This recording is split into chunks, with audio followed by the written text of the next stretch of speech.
Magandang buhay mga ka-Jologs. Kumusta? Jologs Smith Vlog nga pala, muling nagbabalik sa mundo ng YouTube. So ito nga mga ka-Jologs, ang ating pinagkabalahan ngayon, kaya bihira lang tayo magpag-upload at sobrang busy talaga. So ngayon mga Jologs, nakapag-video nga pala tayo dahil ito dalawang sasakyan lang ang ating ginawa. Ito isang Innova at isang Montero.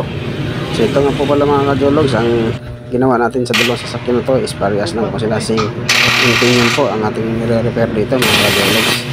So ayun po ang ating chip mechanic na sa ilalim, ginaklas na po ang raking ng Innova at ito naman po yung sa Montero. Kakabit na natin ang raking naman ng Montero dahil nauna itong dumating kasi sa Innova. Video nga pala dito mga ka-Jologs kasi dalawang sasakyan lang. So mamaya mga ka-Jologs, video pa natin yung cellphone kasi dumating na ibang sasakyan. Ito na tayo ay tumulong na dahil medyo busy lang ibang kasama natin kaya kailangan na natin tumulong. Ito, nabanan na natin ang cellphone para makatulong kasi kasama natin at matapos ng umaga. Yun lang pala mga ka-Jologs at maraming salamat pala sa lahat ng walang sawang sumuporta at sumusubaybay pa rin sa atin at lagi pa rin nandyan nanonood kasi tayo ay medyo matagal na nawala sa mundo ng YouTube.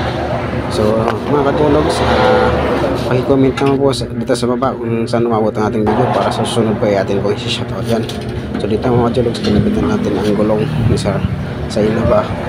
At yun lang mga ka-Jologs, maraming salamat po muli at sa muli natin mga upload. Sana nandiyan pa rin kayo, hindi kayo magsasawa na panoorin natin yung video.